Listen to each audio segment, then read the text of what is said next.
आणि आता पाहूयात विधानसभेसंदर्भातल्या काही महत्त्वाच्या बातम्यांचा आढावा।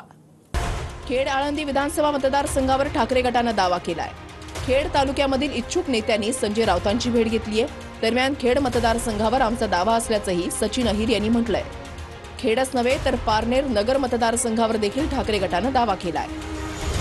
खेडला पण आमची अपेक्षा आहे। खेडला पण गेल्यावेळी आमचा उमेदवार सेकंड नंबरवर होता, ते आता विद्यमान आहेत, ते अजितदादा गटात गेलेले आहेत आणि ज्यांच्यामुळे आम्ही पडलो ते राष्ट्रवादीमध्ये गेलेले आहेत। तिकडचे कार्यकर्त्यांच्या भावना तीव्र आहेत। लोकसभा निवडणुकीमध्ये ठाकरे गटानं निलेश लंकेंचं काम केलं, त्यामुळे निलेश लंकेंनी पारनेर मतदारसंघ ठाकरे गटाला सोडावा अशी मागणी संदेश कारले यांनी केली आहे।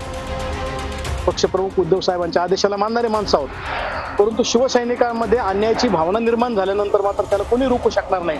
त्यामुळे ही जागा शिवसेना उद्धव बाळासाहेब ठाकरे गटालाच देण्यात यावी।